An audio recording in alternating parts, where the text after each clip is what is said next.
Hola, estamos en Encuentros con las músicas actuales de América Latina, un ciclo de 4 programas sobre la creación musical contemporánea en América Latina a través del diálogo y audición de obras de diferentes compositores latinoamericanos. Este proyecto es una producción de la Casa de las Artes de la Universidad Austral de Chile, sede Puerto Montt, en colaboración con el Programa de Estudios en Músicas Latinoamericanas Antara de la Pontificia Universidad Católica de Valparaíso. Hoy tenemos como invitado a un compositor, productor y director chileno, me refiero a Sebastián Errázuriz, quien desde 2017 vive en la ciudad de Frutillar. Sus obras son programadas por las principales orquestas del país y en el extranjero. Ha recibido diversos reconocimientos, entre los que destacan el primer lugar en el concurso de composición Jorge Peñajén, con la obra sinfónica La Caravana, la medalla temporada 150 años del Teatro Municipal de Santiago y el premio Círculo de Críticos de Arte y el premio Altazor. Ha incursionado con éxito en la ópera con sus obras Viento Blanco y Gloria, y su obra sinfónica La Caravana, fue estrenada en Estados Unidos por la Fort Worth Symphony, obteniendo el reconocimiento del público y la crítica. Ha sido director artístico del ensamble Música Actual, ligado a la Universidad San Sebastián, realizando una importante labor de difusión. También ha realizado grabaciones para música de películas como Santos, La Buena Vida y Fuga, y además de montajes de las comedias musicales West Side Story, My Fair Lady y Three Penny Opera. En noviembre de 2015 estrenó en el Teatro Municipal de Santiago su ópera infantil Papelucho. En 2016 compone, dirige y estrena, por encargo del Ballet Nacional Chileno, las obras Dos veces Bach. En el 2017 crea el espectáculo Mazapán Sinfónico para la Orquesta Sinfónica Nacional junto al mítico grupo de música infantil. En 2018 estrena Cantata de los Oficios junto a 300 niños de la región de los lagos y actualmente escribe Patagonia, obra de teatro musical post-pandemia. Bienvenido, Sebastián, ¿cómo estás? Hola, Alejandro, qué gusto, acá muy bien. Qué gusto y muchas gracias por esta invitación. Nosotros encantados, estamos junto también a Ignacio Orellana, miembro del ensamble Antara, ¿no? Muy buen flautista también, ¿no? Y bueno, vamos a comenzar esta conversación. Fíjate, yo cuando leía tu reseña, me di cuenta de que muchas de tus obras hacen alusión directa a acontecimientos políticos de nuestra historia reciente, con el nombre, por ejemplo, La Caravana, o sea, bueno, uno asocia, ¿no es cierto?, al músico Jorge Peña y dice La Caravana inmediatamente, ¿no es cierto?, se produce una conexión. Viento Blanco, ¿no? Y la obra que hoy audicionaremos, Viaje por una eterna transición para cuarteto de flauta. ¿De dónde viene este interés, Sebastián? Fíjate que a mí siempre el mundo de las humanidades, el mundo de lo contemporáneo, de la sociología. De hecho, yo estudié sociología antes de entrar a estudiar música, cuando estaba como en esa duda vocacional, en ese momento como a los 18 años, que es como difícil tomar decisiones tan importantes. Y bueno, ya empecé a estudiar sociología un tiempo, un año y un par de meses, y yo diría que de ahí quedó este bichito, quedó como afán de reflexionar sobre lo que nos pasa. Siempre he sido, claro, muy lector, muy aficionado a la historia, y para qué hablar, claro, la historia reciente siempre me toca. Y en algún momento de la carrera me pasó como esto de esta discusión de que el arte el arte inútil, ¿no? El arte no sirve para nada. Y siempre como que me quise rebelar con eso. Siempre, y me llamaba la atención también esto, como ir a un festival de música contemporánea y encontrar de repente como más bien obras que están en un imaginario muy personal, pero que no logran conmover y no logran traspasar una emoción, una sensación, tener un punto en común con el otro, con quien te escucha.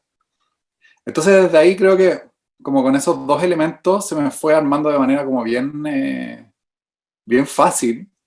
La verdad, la mayoría de mis obras es siempre como un relato que tiene que ver con algo que me está pasando en ese minuto, o que está pasando en la sociedad, o con algún libro que me encontré, con algo que en el fondo me motive más allá de la artesanía de la composición. La composición, claro, tiene mucho de artesanía y también eso es sin duda fascinante, como de estar en el detalle del procedimiento musical, que a veces es sumamente como complejo, también medio matemático.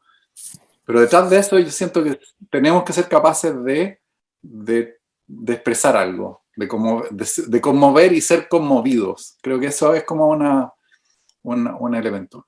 Y claro, y por ejemplo con Peña Gen, ahí fue súper gráfico, porque yo estaba estudiando el magíster en composición de la Universidad de Chile, y, y el proyecto que estaba desarrollando en ese minuto era un proyecto como súper técnico, de que yo venía observando elementos que ocurrían en el jazz y ciertas escalas, ciertos ritmos, y estaba como con esa pregunta de cómo este universo sonoro llevarlo a la orquesta sinfónica.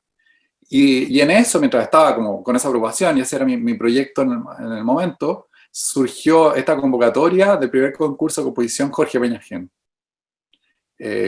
lanzado por la Fundación de Orquestas Juveniles, a propósito de que se cumplían ya los 30 años del golpe militar y por lo tanto los 30 años de desaparición de Peña Gen y muerte de Peña Gen.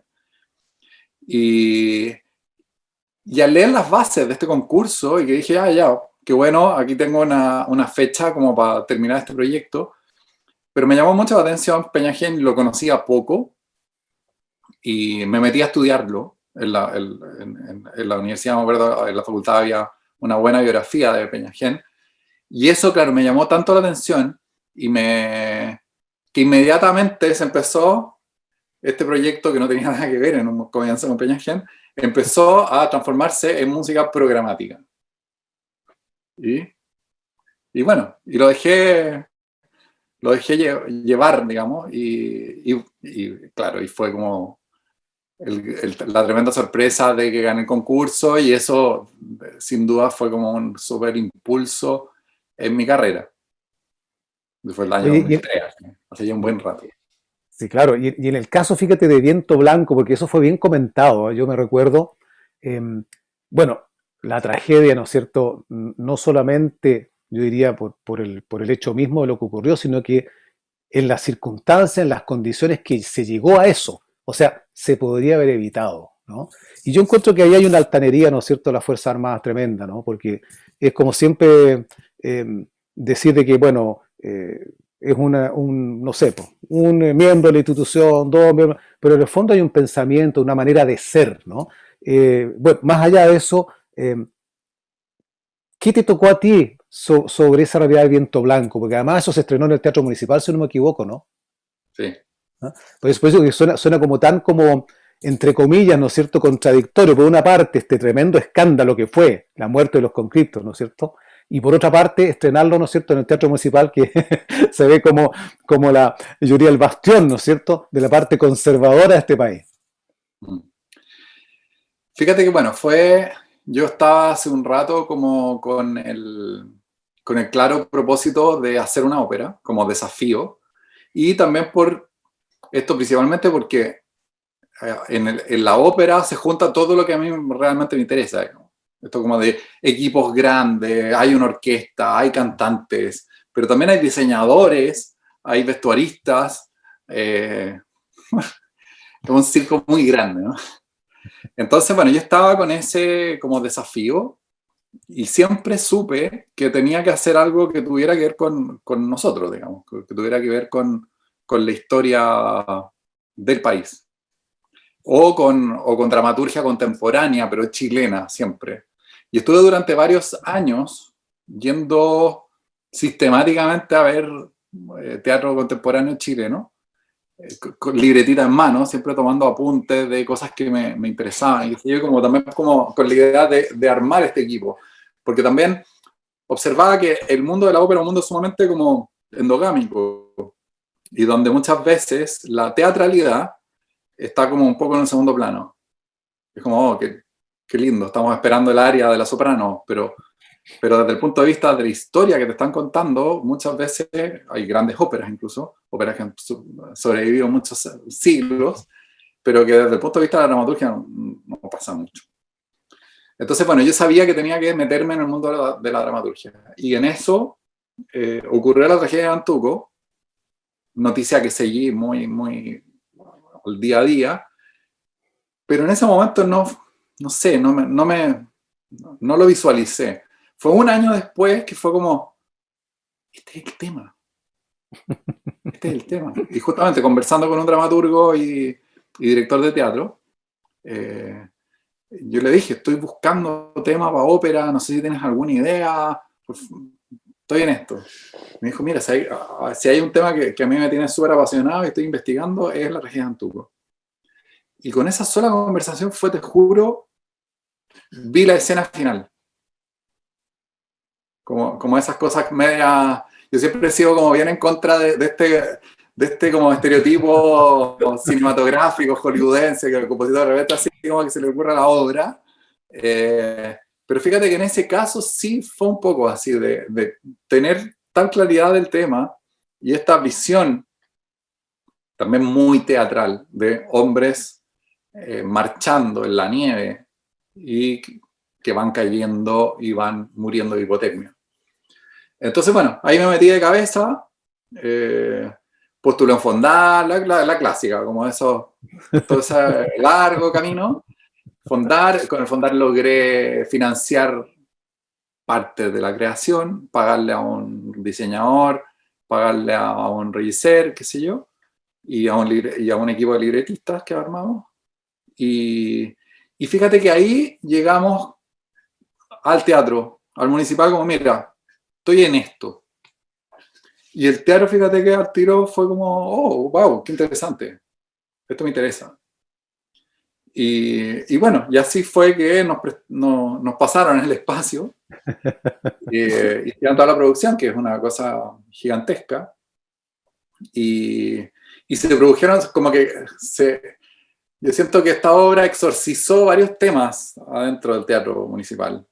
Desde, no sé, los cantantes del coro, gente que está hace muchos años, que tiene una cantidad de repertorio en el cuerpo, y en los ensayos se me acercaban a sopranos llorando. Sebastián, gracias por hacer esto. Llevamos tantos años cantando Puccini, Verdi, pero esto nos hace muy bien, cantar en nuestra lengua con algo que acaba de pasar, honrar a nuestros muertos, etc. Y fíjate que se produjo una lectura, para mí uno de los grandes piropos que tenía en la vida fue, se produjo el estreno, por supuesto que había ciertos nervios de que ya, ¿y qué va a pensar el ejército? Porque también era obvio que el ejército que los tipos actuaron como unos pelotudos, entonces no iban a quedar como héroes.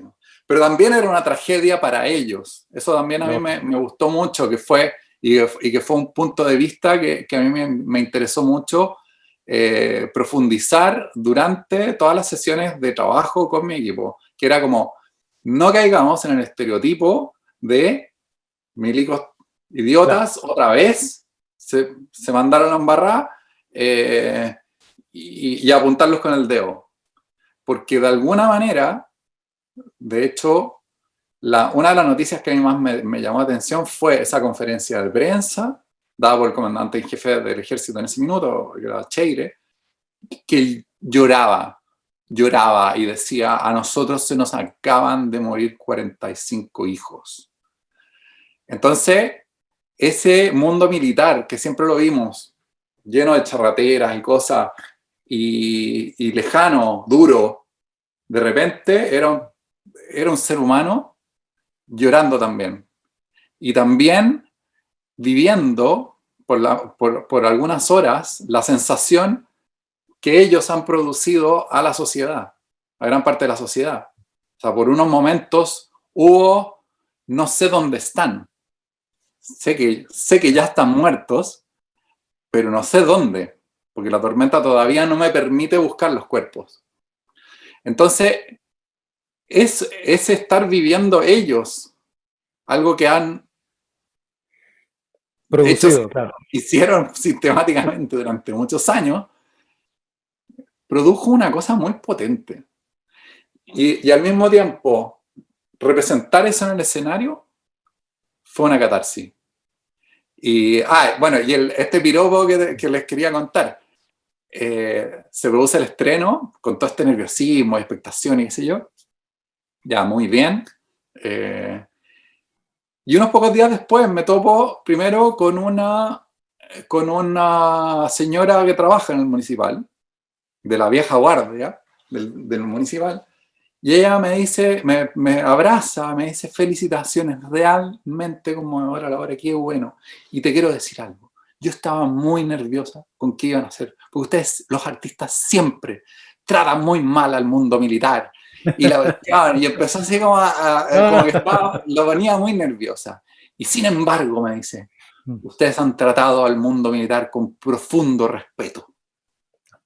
Lo que le faltó al otro lado. Y así como, plop. Al día siguiente me topo con nuestro amigo en común, Alejandro Lazo. Ya, dale. ¡Oh! ¡Abrazo! Oye, pero qué maravilla, qué sé yo. Eres el primer artista que pone en escena a los militares y les dice, y los increpa, ¿dónde están? Gracias por el guiño a los detenidos desaparecidos. Y yo me quedé así como, ¡guau! Pero ¿cómo? La misma obra. Entonces, ese tipo de cosas, cuando se produce eso, significa que para mí es como una súper señal de que está la pega bien hecha. Estuvo todo el proceso, estuvo la profundidad necesaria de que los personajes hablen. Porque por mucho que estáis haciendo una obra basada en un hecho histórico, basada en la realidad, tienen que ser los personajes los creíbles. Tiene que producirse una verdad escénica, la verdad teatral, la verdad musical. Y si se producen esas como diferentes capas de interpretación, es como, bien, vamos bien. Porque si no es simplemente un noticiario, Claro, o es simplemente un panfleto. Y esto a mí siempre me ha interesado mucho, como el poder generar la conversación. Y que después esas dos personas que tuvieron esas dos visiones súper distintas, estuvieron sentados en una misma sala y recibieron el mismo, de eso mismo se llevan algo distinto. Y de alguna manera también se llevan una vivencia compartida. Entonces, es también como una señal de que las artes finalmente sí sirven, no eran como creíamos.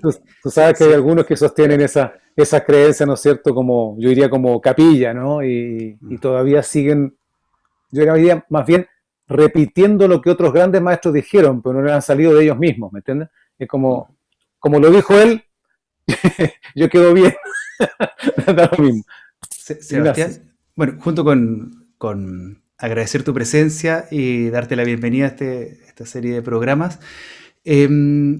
Como Ensamble Antara, si bien, claro, tenemos un pasado que fuimos formados todos los miembros actuales como flautistas, hemos tomado un perfil estético que tiene que ver con nuestro patrimonio sonoro y tímbrico.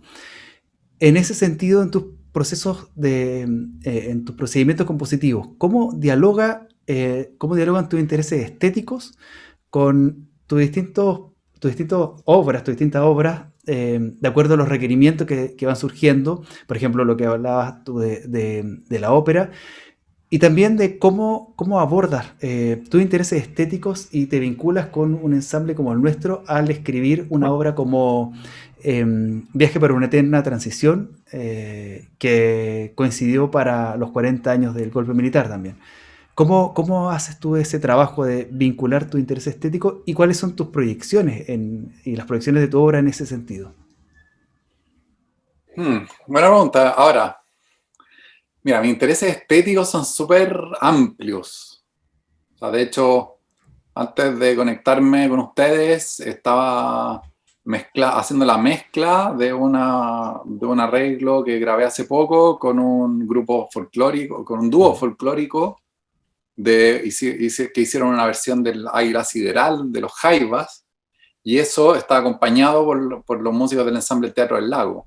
Entonces, ahí ya hay una mezcolanza como súper poco de academia, ¿cachai? Como que siento que siempre, por lo menos en el medio chileno, es muy evidente eso, como que están estas parcelas, así las tribus, estos son los etno no sé qué, y estos son los heavy metal, y estos son los doctos, y estos son los contemporáneos, y estos no sé.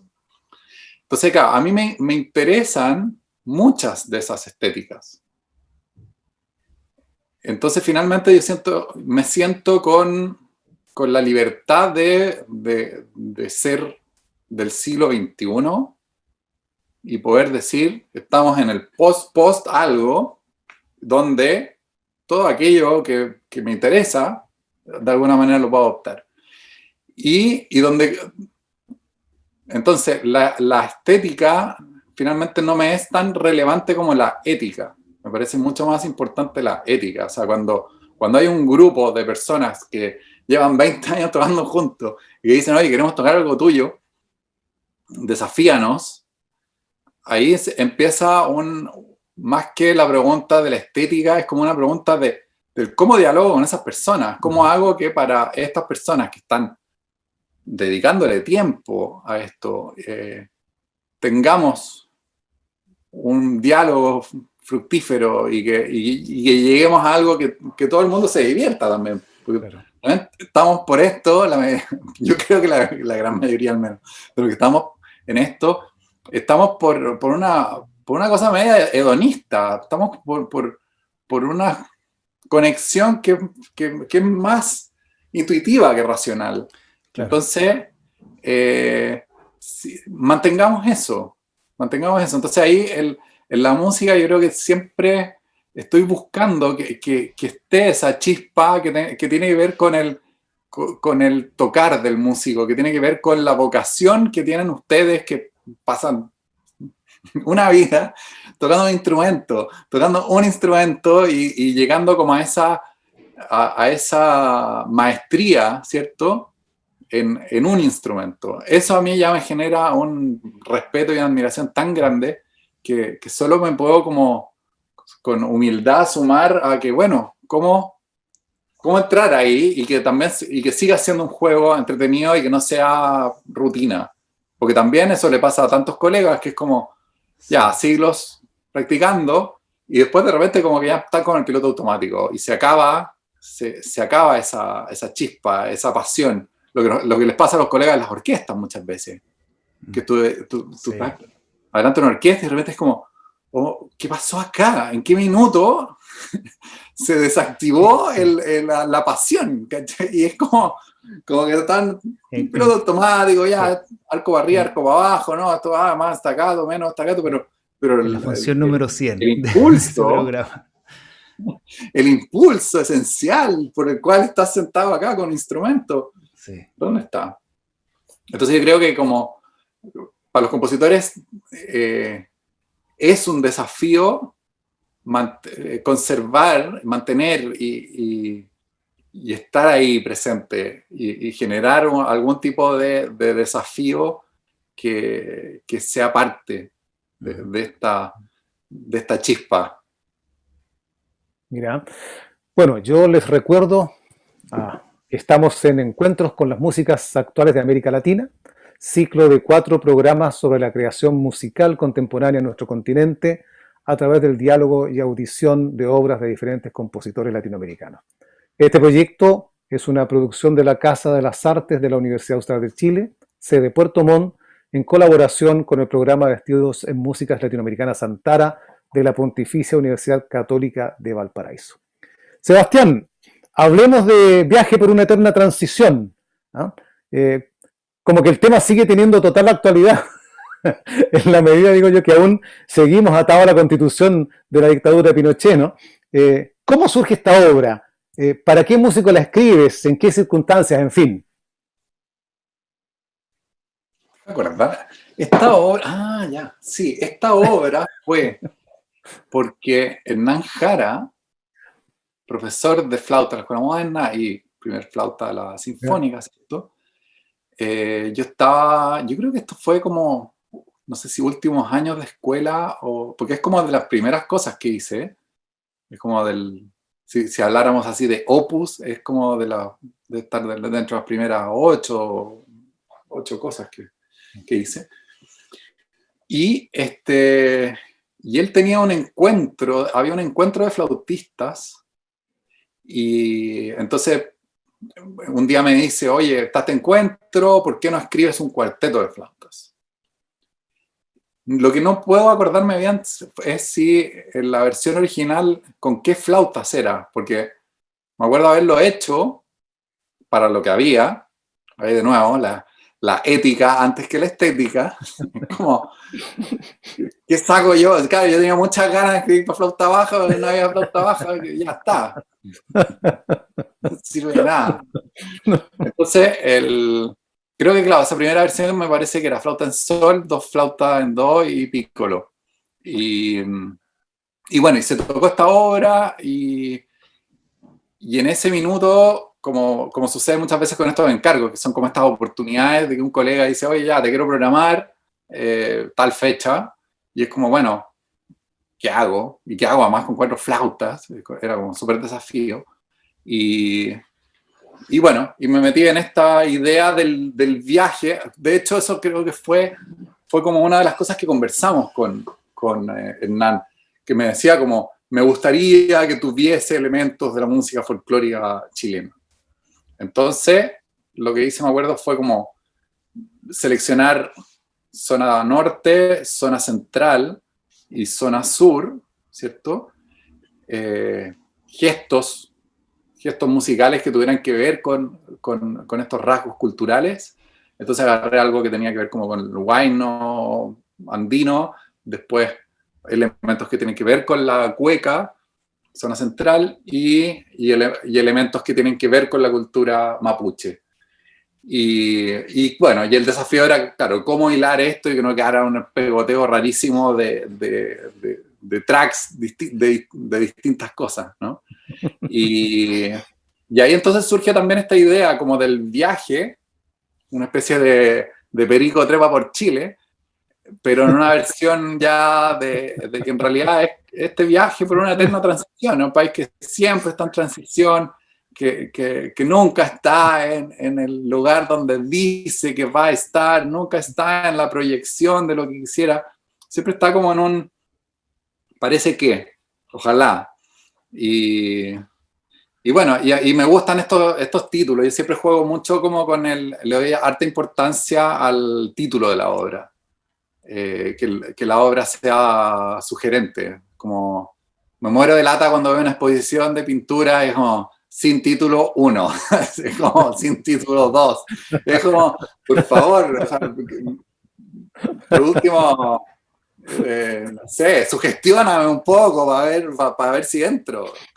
Entonces, a eso, claro, le doy importancia y bueno, y quedó esta idea del viaje. Siempre me ha interesado mucho esto como del viaje, el cómo el viajar como conocimiento personal y como contacto con estos otros que te vas encontrando en el viaje, y ahí se va produciendo un crecimiento importante. Y en este viaje, porque yo recuerdo cuando grabamos la obra y la preparamos, es una obra que era muy amable de montar entre los 4, porque era como muy intuitiva en el sentido de la ejecución. no tenía estas cosas que a uno lo desorientan y que generan complejidades, sino que era una obra súper honesta en el sentido de la escritura. ¿Ya? ¿Cómo fue ese viaje en este caso, con Hernán Jara, ¿no es cierto?, para la incorporación de ciertos, porque hay una sección donde hacemos sonidos eólicos, una sección intermedia. ¿Cómo fue esa decisión de utilizarlo, de incorporarlo?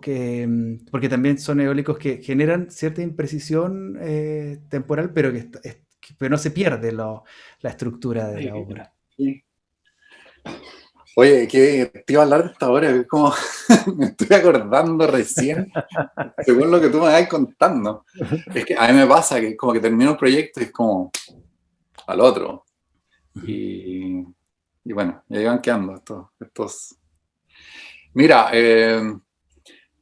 me acuerdo que fue como el desafío también de incorporar. Yo en general soy como de una escritura bien tradicional. Escribo ritmos solfeables, escribo preciso, digamos, como soy muy detallista de la articulación y del idioma del instrumento. Como en ese sentido, creo que a eso te refieres como Claro, de cosa como sí, amable, es una escritura sí, amable y como fácil de abordar. claro, ¿no? Entonces, Una escritura que siempre nos va a dar la misma versión, o sea, no, típicas claro, obras que uno se producen estos procesos de desajuste. No, esta era muy, muy claro, bien estructurada en ese sentido. claro, y me acuerdo que fue justamente como desde la necesidad expresiva de decir ya quisiera tener este trayecto por el desierto, y estamos además en una música que viene muy rítmica, con una marcha muy, muy estable, ¿cierto? Con ciertos juegos, de ahí siempre como me gusta ir interrumpiendo las cosas un poco, que no se vuelvan tan predecibles, pero de una parte A, podríamos decir, o sea, como una primera parte de la obra, como muy estable, muy rítmica, quería pasar a esta cosa como hiper expresiva, sonido eólico, esta idea como de estar caminando en el desierto y vienen estos vientos como medio cruzados, y que tiene que ver con la vivencia de estar en el desierto, o sea, como es estar en el lugar, escuchar el lugar. Y de la vivencia, me acuerdo haber estado como un buen rato con cómo esto llevarlo a escritura. Y claro, y ahí surgen estas, no sé, pues estas cositas como con más plicas o menos plicas y como justamente para entregar información de un poco más rápido, un poco más lento, pero totalmente libre, totalmente no medido, para que se produzca esta sensación atemporal y con el objetivo del quiebre de hacer algo que sensa tempo en el fondo entre otras unidades que son mucho más de mantener Métricas, y claro. conservar una sensación de pulsación estable. Así que me acuerdo que por ahí como que surgió. Y claro, y este sonido, el solo, que es un sonido como más de zampoña, más de quena, también tiene que ver como con esas reminiscencias de estos lugares. Oye, ¿les parece si vamos a escuchar la obra? A escuchar y verla, ¿no? Estaría buenísimo porque yo no la escucho ni la veo así. Ahora la vas a poder ver y escuchar, ¿no es cierto? Grabada por el Ensamble Antara. Y lo comentamos, ¿no es cierto?, al regreso. Excelente.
Ahí estábamos escuchando y viendo la obra Viaje por una eterna transición de Sebastián Errázuriz.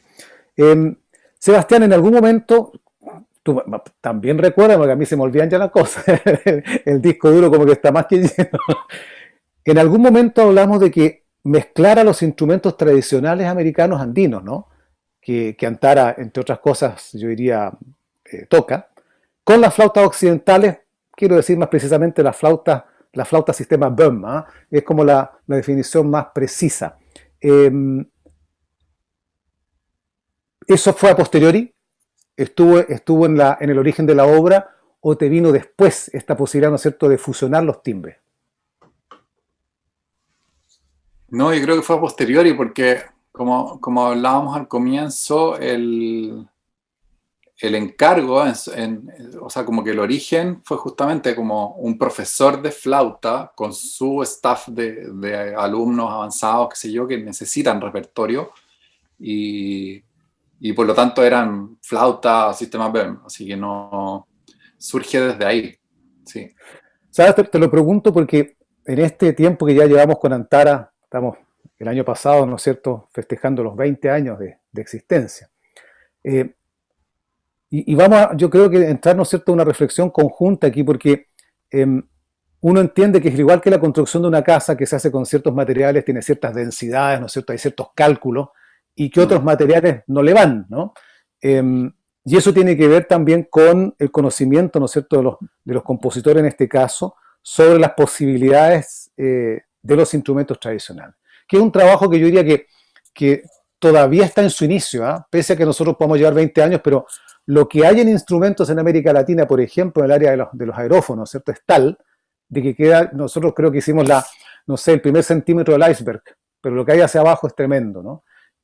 Y ahí quería, fíjate, un poco yo llevar la conversación porque ya ha entrado el siglo XXI con esta idea del fin, ¿no es cierto?, el proyecto de la modernidad o la contemporaneidad en música, ¿no?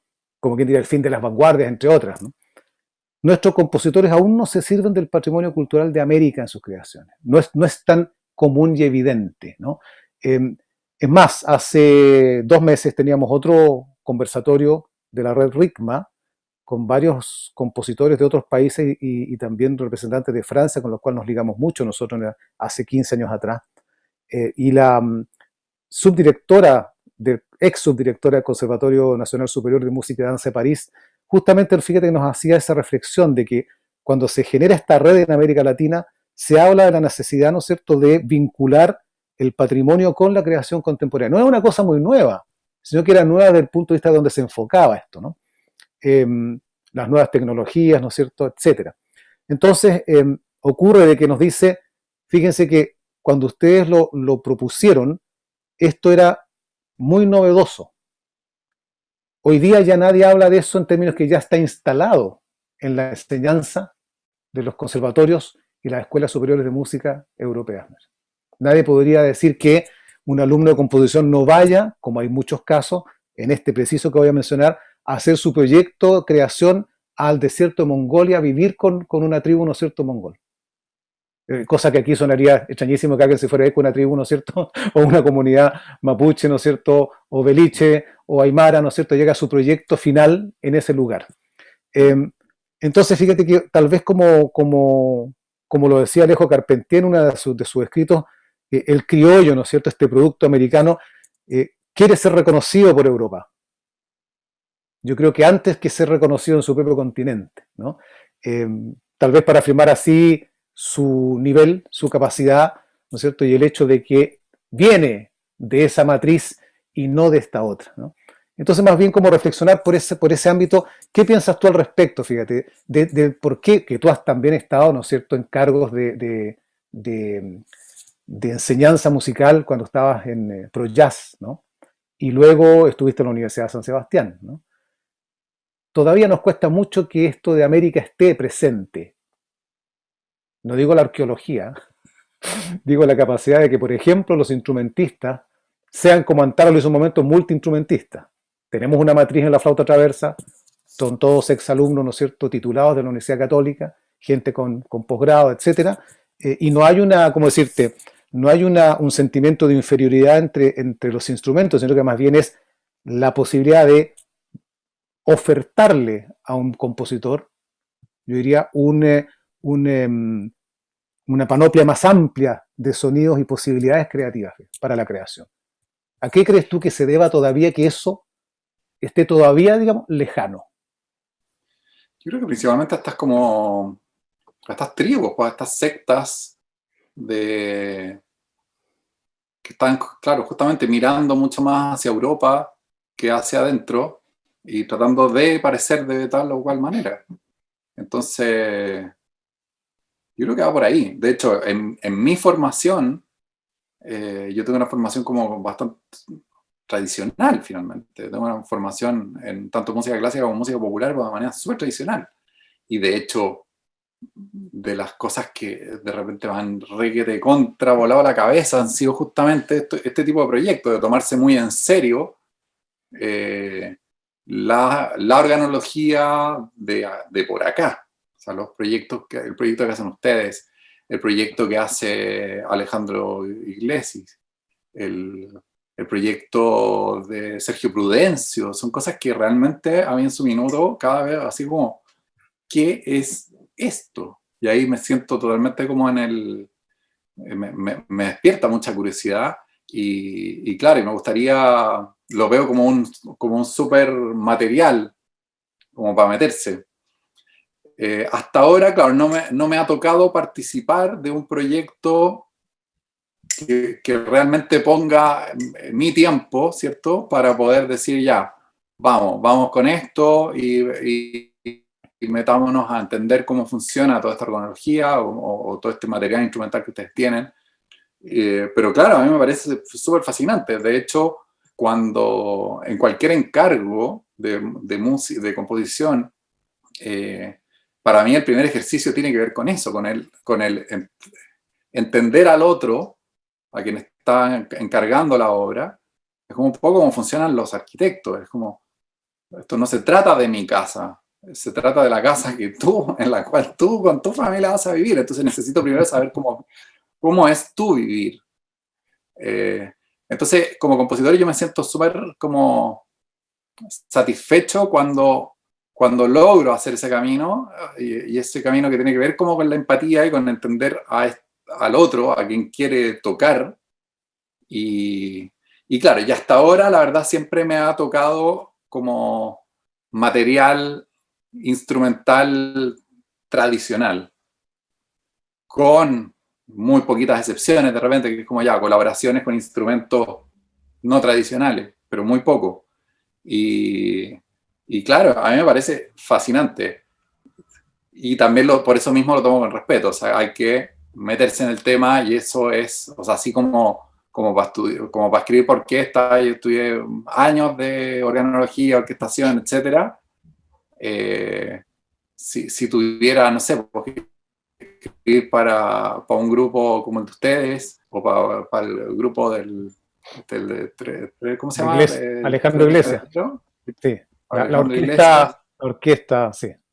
orquesta de instrumentos autóctonos, ¿no? Sí. Claro, sí. Y nuevas tecnologías, sí. Claro, eso es materia de tesis, es materia de meterse a un mundo sonoro totalmente distinto y técnico totalmente distinto. Entonces, a mí me encantaría con ese compromiso, con la posibilidad de entrar y no hacer como seguir escribiendo música como desde una perspectiva occidental, con armonía tradicional y orquestarlo o hacer el arreglo para estos instrumentos nativos. Eso me parecería como un poquito mentiroso. Me tocó el año antepasado, esas fueron mis últimas actividades presenciales arriba de un escenario con la Tragicomedia del Ande, que era una obra de teatro musical que cuenta la historia de la captura de Atahualpa. Y ahí, con la compañía Trío Teatro Banda, una de las cosas alucinantes del proyecto fue que ellos invitaron a Ervin Conte, que es uno de los integrantes de la Orquesta de Instrumentos Nativos bolivianos. Ya. como del grupo de Sergio Prudencio, como de esa escuela. Bueno, y él vino y estuvo acá varias semanas enseñando, tocando pinquillos, tocando tollos, tocando sicuris, etc. Y fue alucinante, como encontrarse con ese universo y con ese enfoque totalmente distinto. Así que, no, a mí me parece fascinante y súper necesario también. Bueno, a lo mejor ya llegó el momento esto de escribir una obra para Antaño. Pero llevándolo al plano que tú lo comentabas recién, que claro, tu última presentación con público, claramente los músicos estamos pasando por una etapa diferente, una crisis para muchos de nuestros colegas que se les cerró el escenario y se les cerró su fuente de ingreso. Por lo precario que eran el tipo de tratos laborales que existen sobre todo en nuestro país, ¿no es cierto? Y en Latinoamérica, en varios países de Latinoamérica. Y eso mismo, en el momento en el cual los músicos decidimos irnos a vivir a tal o cual ciudad, es casi estratégico, porque no es como el arquitecto que, me voy a Arica, claro, va a construir un tipo de casa de acuerdo a las necesidades de la gente de Arica y al tipo de lluvia, o si es dentista o médico, va a tener pacientes. Si bien en todas partes de Chile hay música y hay músicos de distintos niveles, orígenes y tipos de formación, no para todos hay fuentes laborales, fuentes de desarrollo laboral. No hay, para los que fuimos formados en la academia, no todas las ciudades tienen orquestas, y seguramente también para los compositores no todas las ciudades pueden mostrar sus trabajos orquestales. Si no hay conservatorios tampoco podemos enseñar en esas ciudades. Entonces hay muchas ciudades que quedan excluidas y en consecuencia la gente de esas localidades tampoco tienen acceso a ver espectáculos de concierto. Tienen acceso a otro tipo de música, pero no es la que tienen aquí en Santiago, que compran el abono y van a la orquesta.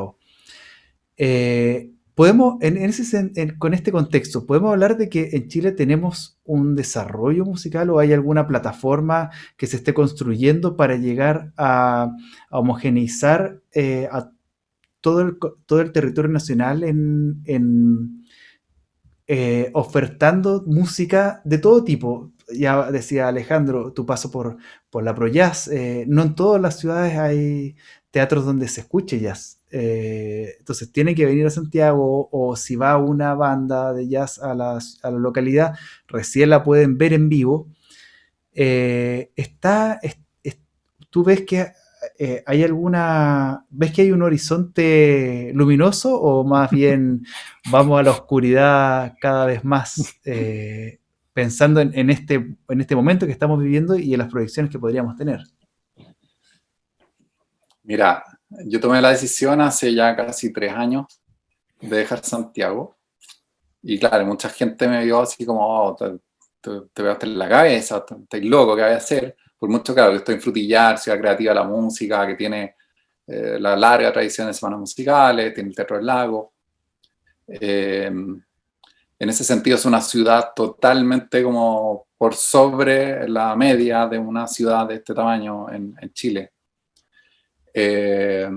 Mira, es súper interesante que justamente llegando de afuera uno pensaría, ¿cierto?, que todo lo que sucede musicalmente es solo el Teatro del Lago y semanas musicales.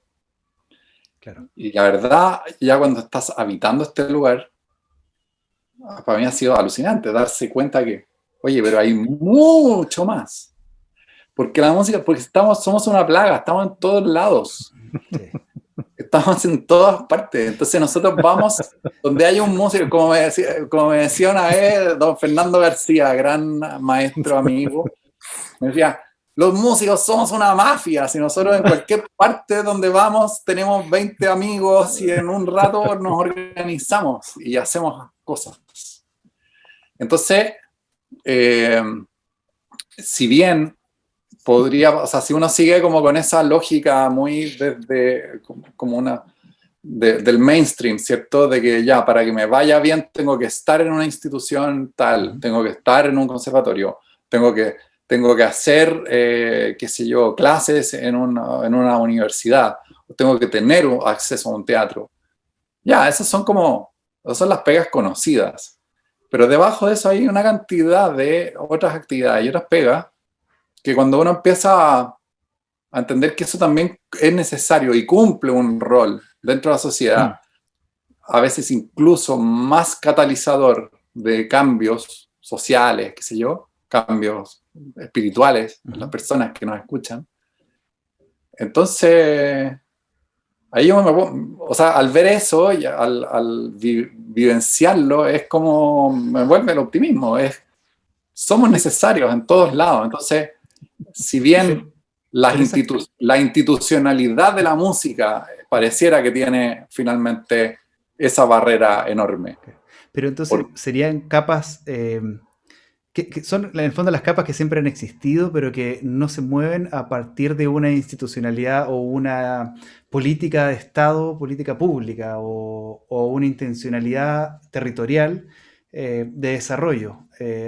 Pensándolo en las conducciones que podrían tener, por ejemplo, el Ministerio de las Culturas, intencionadamente para potenciar, perdón, ese tipo de desarrollo musical que, claro, siempre existe. En Chiloé todos sabemos que la música está viva. No pasa nada sin música. Claro, está viva. Y uno va al norte, hasta aquí en las comunas de la periferia, en Pirque, la música está viva, en todos lados está viva. Pero mi pregunta va a si hay un desarrollo intencionado, si tú lo ves o está el libre desarrollo. No, desde el punto de vista como institucional me parece que no tanto, no se dan cuenta, las instituciones no se dan cuenta, siempre llegan tarde a todo. Mira, como que me estaba haciendo pensar en cómo este año recién pasado, que en el fondo yo por lo menos me quedé sin pega, sin pega estable, yo me dediqué los últimos 20 años a hacer artes escénicas, a pararme en un escenario, a juntar gente, a juntar gente sin distanciamiento social y todo lo que quedó prohibido. Y bien avanzado el año, cuando estábamos como terminando el año pasado, en algún momento me pasó como de, chuta, este año ha sido un desastre, y ha sido un desastre, y ha sido un desastre, pero en realidad de repente paré y fue como, a ver, ha sido un desastre. Hice una obra, un arreglo para un encargo de la orquesta de tal universidad. Después me llamaron de no sé qué, de ahí me encerré acá en mi estudio a escribir y a hacer otras cosas. Aprendí y reaprendí todo lo que significa postproducción musical. Hice un encargo para el Teatro del Lago. Hice cosas con artistas locales. O sea, no hubo ningún paraguas institucional de nada. Claro. Igual, pum, vamos haciendo cosas. Entonces, al final yo creo que es eso lo importante. Hay un motor interno y hay una como necesidad de hacer cosas que, claro, en algún momento yo por lo menos me desespero harto como de cuando veo que ya varios meses que no entra ni uno, o son puros encargos así como... Porque también esa es otra cosa que a mí me ha pasado como viviendo acá, viviendo entre comillas, provincia, que es algo que yo creo que ahora va en retirada, porque la descentralización ahora va a ocurrir, o sea, eso es inminente. La pandemia como que lo ha catalizado. Y que es, claro, tú leíste mi currículum al comienzo de esta sesión y suena todo así como wow.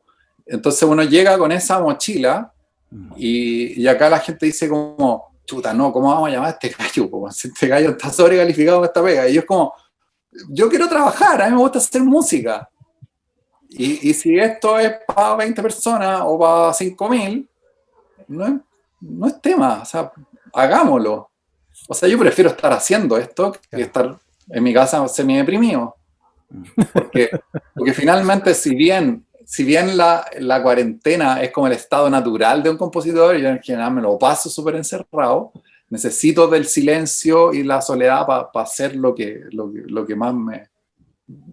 más hago, digamos, como mi actividad principal. Sin embargo, es en el encuentro con el otro donde eso cobra sentido. Entonces, como que siento que en la medida que nosotros nos vamos dando cuenta que las instituciones finalmente somos las personas, Claro. y claro, y a veces hay instituciones a las cuales nos gustaría pertenecer o nos gustaría aportar, pero esas instituciones tienen una barrera, bueno, entonces hay que hacer otra institución. Y ahí también, por ejemplo, yo este año he estado súper interesado y con un aporte mutuo con un grupo de colegas que un día me llamaron hace 1 año y medio, justo antes que empezara la pandemia, de hecho, me llamaron, oye, ¿sabes qué? Armamos una orquesta. La región de los lagos no tiene una orquesta profesional y nosotros somos un grupo de colegas que dijimos, ¿hasta cuándo? Tenemos que empezar esto. No, esto no va a ocurrir si nosotros no lo empujamos. Ya, y eso, es como no pensar siempre como desde esa cosa media víctima o de, el mundo, mi medio no me valora, no valora mis horas. Ese es un tema que surgió en reiteradas ocasiones en un seminario que nosotros hicimos el año pasado, donde, bueno, en el segundo seminario, que fue que convocamos a los intérpretes y a los directores de grupos y ensambles de músicas actuales, y fue un planteamiento que surgió de muchos participantes, que era cómo nos organizamos los músicos, claro, no esperando una institucionalidad que venga y nos organice, sino que nosotros que nos organizamos de manera prácticamente profesional, porque organizamos los ensayos, organizamos los programas, organizamos todo, pero cómo no hemos sido capaces de organizar de una manera nacional, por ejemplo. Tuvimos un conversatorio esa vez en el seminario de la construcción de sindicatos, pensando en o cómo habían funcionado los sindicatos de músicos en algunas orquestas, pero sin pretender en institucionalizarnos como un sindicato, sino que cómo organizarnos como músicos para tener un vínculo y un diálogo más fluido a nivel nacional y conocernos. Porque muchos músicos se ven muchas veces como amenaza, pero no ven que realmente no somos amenaza, sino que somos un grupo que deberíamos trabajar en conjunto, porque a todos en el fondo ninguno se metió esto por dinero, o sea, todos nos metimos porque nos gusta la música y nos gusta hacer música, y porque desde que tenemos razón nos pasamos la vida escuchando música desde que despertamos a que nos acostamos y tocando música todo el día. Entonces, cómo salir de nuestra sala de ensayo y vincularnos de alguna manera entre todos y hacer una comunidad que dialogue y que podamos construir quizás orientaciones comunes, o no necesariamente las mismas, porque todos pensamos distinto, pero que tengan un rumbo en común. Buena pregunta. Es que responda le ponen cascabel al gato. Yo por mi parte lo que podría decir es que el ejercicio de la empatía tiene que ser el primero, y a propósito de diálogos constituyentes y qué sé yo, porque también me pasa mucho esa cosa como un poco ingrata, que es hacer el esfuerzo de construir un proyecto, de meterle una cantidad de horas así, pero infinitas, de juntar las voluntades, convencer instituciones, conseguirse plata, etc. Y de repente como que todo eso se ve opacado por el músico taimado, porque yo vine a tocar el violín y en realidad me están faltando respeto porque no hay café en la pausa. Y es como, loco, ¿de qué me estás hablando? ¿Qué es esto? Entonces siento que también el músico muchas veces tiene esa cosa como de poco de niño, de que yo solo toco mis notas y por eso el mundo me tiene que como devolver y tratar muy bien. Y no sé, como que ahí veo que muchas veces se friquean los ambientes por esa falta de empatía, de decir, oye, ya, ¿quién está a cargo? La producción no estuvo muy buena, pero yo soy autónomo, ok, funcionó. Traigo soluciones, no traigo problemas a los lugares. Esa es como mi reflexión final. Oye, bueno, se nos fue el tiempo así ya, como siempre ocurre con este tipo, ¿no es cierto?, de actividad. Sí, es que sabes que uno se da cuenta que, bueno, las temáticas pueden extenderse, ¿no es cierto?, y son muchas las cosas que yo diría que hay que reflexionar y muchas de las cosas que afectan al sector musical en su totalidad, ¿no? Bueno, Sebastián, te agradecemos tu tiempo, tu presencia para estar en este programa. Les recuerdo, ¿no es cierto?, que estos encuentros con las músicas actuales de América Latina son una producción de la Casa de las Artes de la Universidad Austral de Chile, sede Puerto Montt, en colaboración con el Programa de Estudios en Músicas Latinoamericanas Antara de la Pontificia Universidad Católica de Valparaíso. José Ignacio, me despido también de ti y un abrazo, Sebastián, que estés muy bien y compromiso para seguir conversando para otros proyectos, ya que nosotros estamos cerca. Yo estoy acá en Ancud y tú estás, ¿no es cierto?, en Frutillar. Hay muchas cosas que vienen, ¿eh? No, hay muchas cosas que vienen ahora.